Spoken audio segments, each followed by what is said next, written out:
قال أعذر الله إلى امرئ أخر أجله حتى بلغه 60 سنة رواہ البخاری۔ حضرت ابو ہریرہ رضی اللہ تعالی عنہ سے مروی ہے، وہ نقل کرتے ہیں نبی کریم صلی اللہ تعالی علیہ وآلہ وسلم سے کہ انہوں نے ارشاد فرمایا، اللہ سبحانہ و تعالی کوئی عذر باقی نہیں رکھتے اس شخص کا جس کو اللہ مہلت عطا کریں یہاں تک کہ وہ پہنچ جائے 60 سال کو۔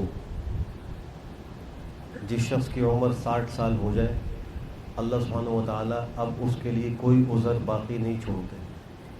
یعنی مطلب یہ ہے کہ وہ اگر یوں کہے کاش مجھے تھوڑی سی مہلت اور مل جاتی تو جن چیزوں کے کرنے کا مجھے حکم دیا گیا ہے میں ان کو انجام دے لیتا، اللہ ایسوں کے لیے کوئی عذر باقی نہیں رکھے۔